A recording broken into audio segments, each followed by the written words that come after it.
Monsieur le Premier ministre, cher François, Monsieur le préfet de région, Monsieur le général d'armée, Monsieur le directeur général du Forum Cyber, Mesdames et Messieurs les présidents, Mesdames et Messieurs les directeurs, Mesdames et Messieurs, en beaux grades et qualités, Mesdames et Messieurs, permettez-moi de débuter ce propos tout d'abord par des remerciements, mon général, pour votre invitation à introduire ce sommet d'ouverture de ce forum. Forum important, vous l'avez dit, c'est la 17e édition du Forum InCyber et placée sous le thème de la confiance. Si je suis ici, c'est en effet pour partager avec vous le regard du ministère de l'Intérieur sur les enjeux de la cybersécurité, qui ne sont pas, chacun le sait ici, de petits enjeux. Mais c'est aussi pour construire entre nous une relation précisément basée sur la confiance. Depuis plusieurs semaines à présent, nous entendons beaucoup parler par les uns des autres, en particulier autour de certaines dispositions de la loi visant à mieux lutter contre le narcotrafic, sans que nous ait été donné finalement l'occasion d'échanger directement et de nous parler franchement. Merci à vous.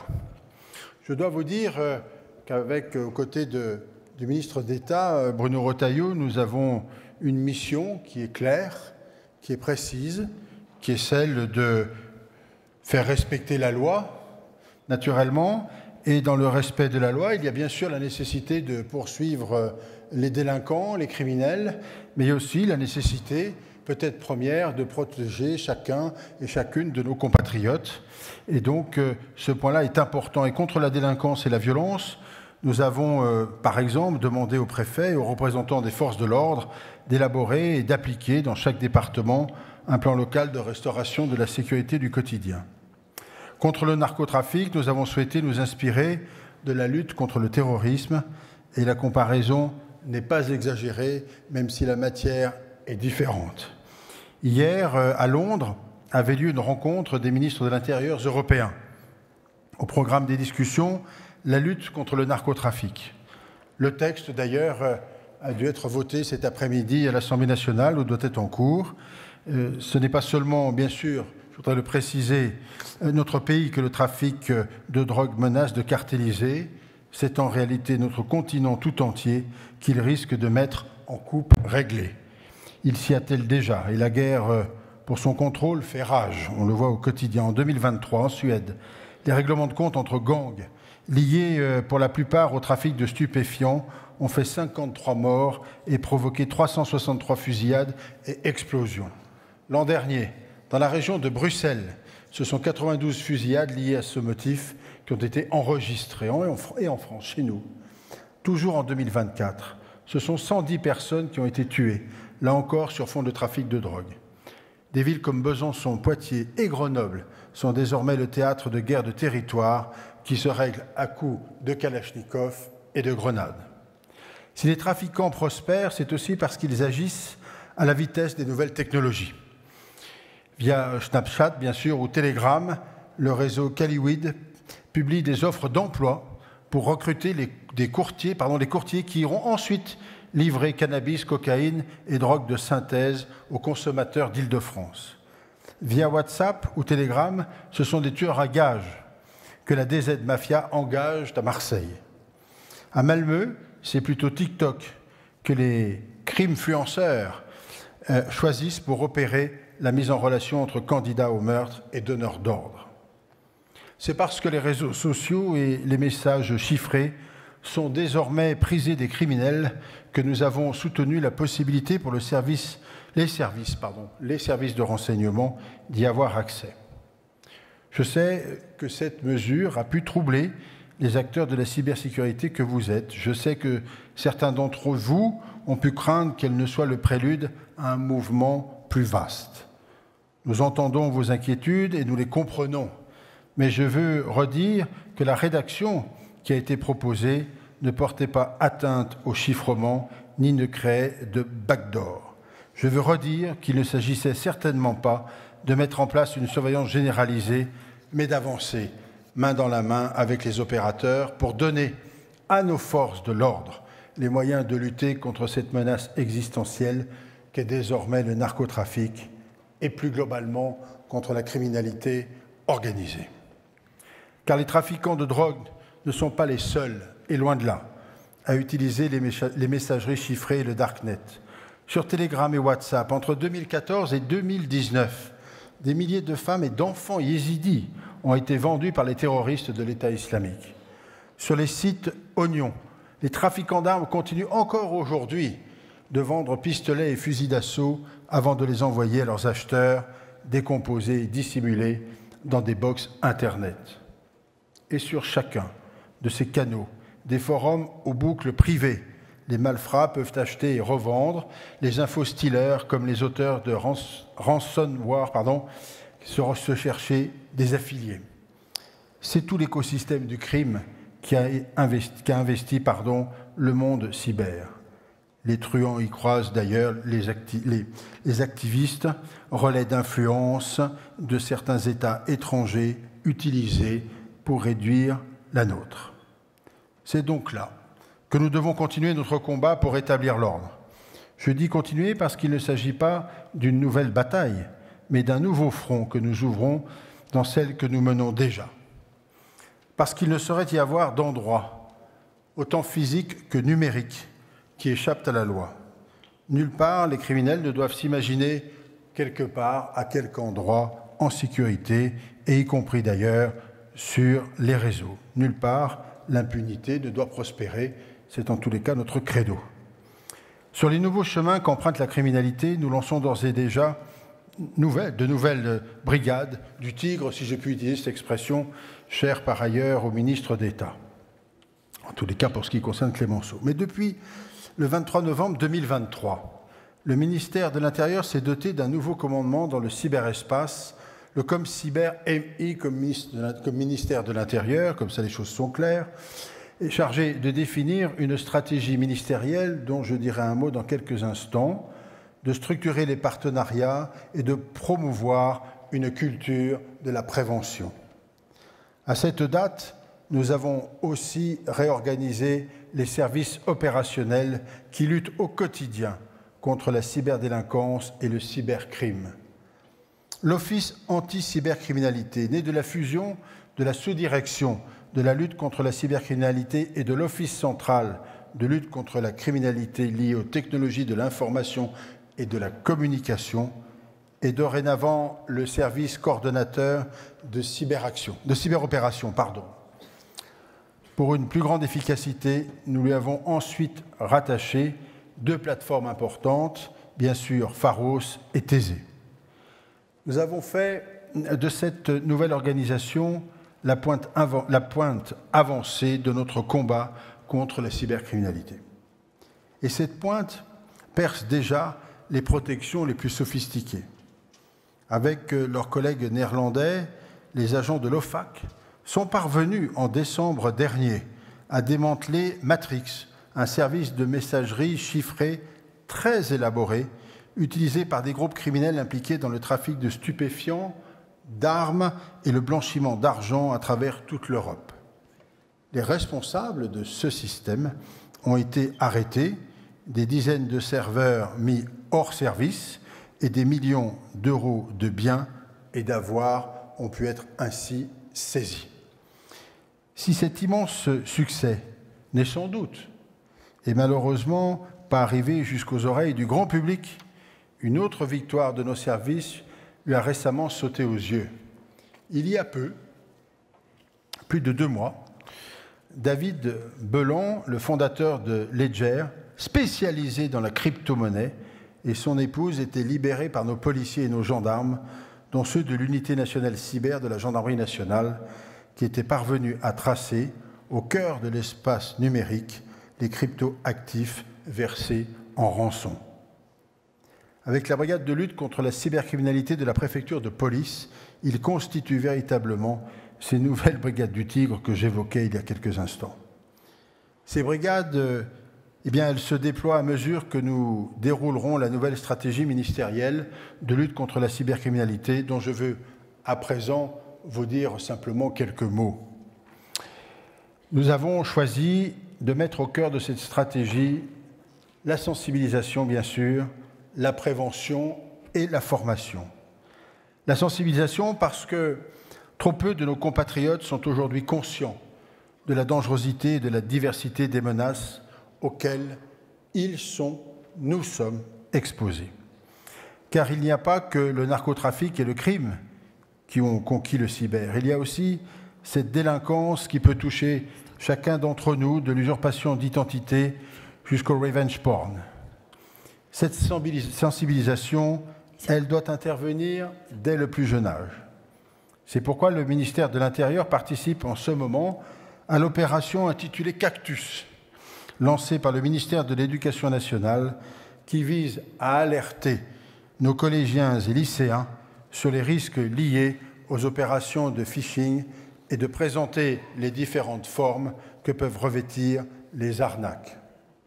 Cette opération est aussi l'occasion d'informer les plus jeunes de l'existence du 17 cyber, pour lequel nous avons encore besoin, évidemment, d'assurer la promotion et qui assiste le cybercitoyen dans sa vie numérique et lui permet de signaler tout fait aux policiers ou gendarmes.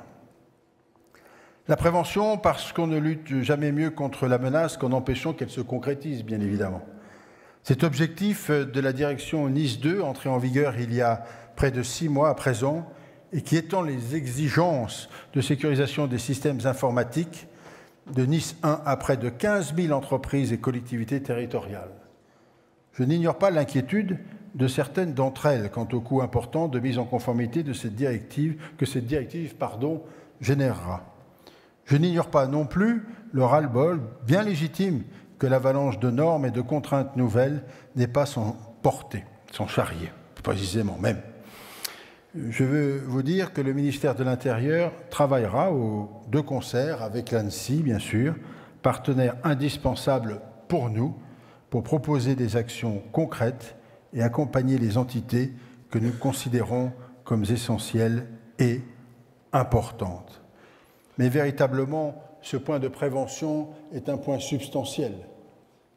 Il doit nous porter, et en tous les cas, nous devons lui consacrer le maximum de force et de moyens, de toute évidence, si l'on veut prévenir les choses le plus tôt possible et donc éviter les catastrophes que l'on peut connaître ensuite, à défaut de les avoir prévenues. La formation. Bien sûr, parce que pour percer les murailles derrière lesquelles se cachent les criminels, encore faut-il comprendre comment elles ont été dressées. C'est la mission que nous avons confiée il y a 3 ans maintenant au Centre national de formation cyber du ministère de l'Intérieur, situé ici, à Lille. Ici, sur ce territoire, sont formées nos forces de sécurité intérieure, mais pas seulement. Je souhaite que nous réfléchissions en accord avec la stratégie ministérielle de lutte contre la cybercriminalité à élargir l'accès de ces formations, par exemple, aux magistrats ou aux acteurs privés. La formation, c'est l'enjeu, bien sûr, de ces prochaines années qui s'avère absolument cruciale, en tous les cas extrêmement importante. Au-delà de la course-poursuite qui nous oppose aux criminels, il est une autre course contre la montre, celle-là, que nous saurions non plus perdre, car elle engage bien plus que la sécurité des Français et des Européens, elle engage leur avenir, elle engage notre avenir. Je parle bien évidemment de la course aux nouvelles technologies. J'ai bien conscience de m'adresser à un public extrêmement spécialisé sur le sujet, mais le cyberespace est certes un terrain miné dans lequel il faut avancer prudemment pour éviter tous les pièges qu'il recèle. J'en ai décrit quelques-uns, mais il est avant tout un extraordinaire champ d'opportunités où se construit le monde de demain. Et ce champ, nous devons l'investir sans douter. C'est à cela que nous veillons, en agissant pour le rendre évidemment plus sûr. Face au cyber, nous entendons les peurs qui s'expriment ici ou là. Elles peuvent être compréhensibles. Mais j'entends aussi les besoins de protection. Et ce besoin de protection, il est éminemment légitime. Mais les inquiétudes d'aujourd'hui ne doivent pas être les servitudes de demain. Dans le monde de l'infiniment rapide que vous décriviez tout à l'heure en général, être en retard signifierait en réalité être en retrait. et la France et l'Europe ne sont elles-mêmes qu'au premier rang. Or, disons-le franchement, nous sommes en train de laisser les premières places. Où sont l'alphabet et le NVIDIA européen? Qui est le concurrent du chinois DeepSeek? Qui est l'équivalent continental du projet Stargate? Quand les États-Unis et la Chine représentent respectivement entre 20 et 25% du nombre de brevets déposés dans le domaine de l'intelligence artificielle, les pays européens plafonnent ensemble à 12%. Dans la course aux supercalculateurs, l'Europe se maintient avec 4 HPC dans le dernier palmarès du top 500. Mais le Japon et la Chine ont chacun récemment annoncé une percée dans le domaine de l'informatique quantique. Quand l'un de nos laboratoires ou l'une de nos entreprises proclamera-t-il avoir réussi à repousser les limites de la science? Ce ne sont pas là que des questions technologiques ou simplement des impératifs économiques. Ce sont avant tout des enjeux anthropologiques. Car si demain nous devenions des colonies numériques des États-Unis ou de la Chine, il n'y aurait plus d'inquiétude à avoir parce qu'il n'y aurait plus de liberté à faire valoir. Or, nous renonçons peu à peu à notre liberté. En acceptant notre dépendance aux infrastructures étrangères, des initiatives existent. Je veux saluer comme le déploiement de l'outil souverain de traitement des données hétérogènes. Mais il ne concerne que nos services. Je rappelle que 75% du cloud français est contrôlé par les acteurs étrangers et que 80% des logiciels métiers sont américains. En nous enfermant dans cette culture, une forme de frilosité dont la multiplication des normes européennes et nationales dans le domaine numérique est un symptôme. Elles ne nuisent pas seulement à la compétitivité de nos entreprises, elles peuvent étouffer notre sens de l'innovation et donnent raison, en fin de compte, à cette phrase cruelle qu'avait tenue d'ailleurs à l'époque Ronald Reagan sur les économies administrées, tout ce qui bouge, on le taxe, tout ce qui bouge encore, on le réglemente, tout ce qui ne bouge plus, on le subventionne. Retrouver notre liberté, c'est aujourd'hui reconstruire notre souveraineté. Et plus que jamais, les circonstances actuelles, le monde tel qu'il est, le monde tel qu'il évolue, nous imposent cette réalité. Nous devons, nous, Français bien sûr, mais Européens, travailler au quotidien à cette souveraineté. C'est surtout renouer avec la confiance, celle que nous plaçons en nous-mêmes, en notre capacité à bâtir un avenir commun, à conserver une existence propre et une voie particulière, car le rapport aux nouvelles technologies est toujours un rapport à l'avenir, et le rapport à l'avenir est invariablement un rapport à soi. Et le rapport est plus qu'une stratégie à élaborer, c'est une envie que nous devons retrouver. Je crois que cette envie, elle existe, en tous les cas, j'ai pu ponctuellement la constater cet après-midi. Le succès de votre forum le démontre, et tout comme la présence nombreuse, importante à l'occasion de ces journées, à la fois d'étudiants mais d'entrepreneurs.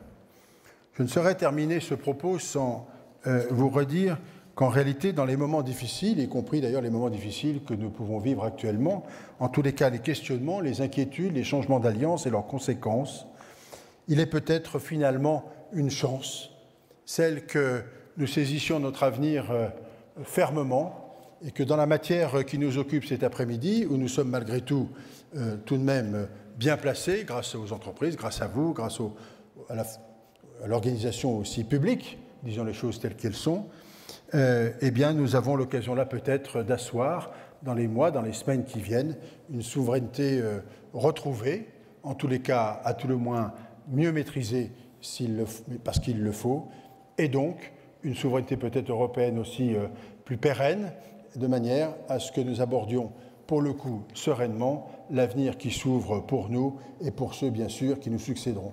En tous les cas, bravo pour votre travail. Continuons. Je pense que les hommes et les femmes qui sont ici aujourd'hui et qui participent à l'ensemble de ces projets sont porteurs d'espérance pour l'ensemble de nos compatriotes, pour leur sécurité et pour leur avenir. En tous les cas, merci à vous tous et à vous toutes.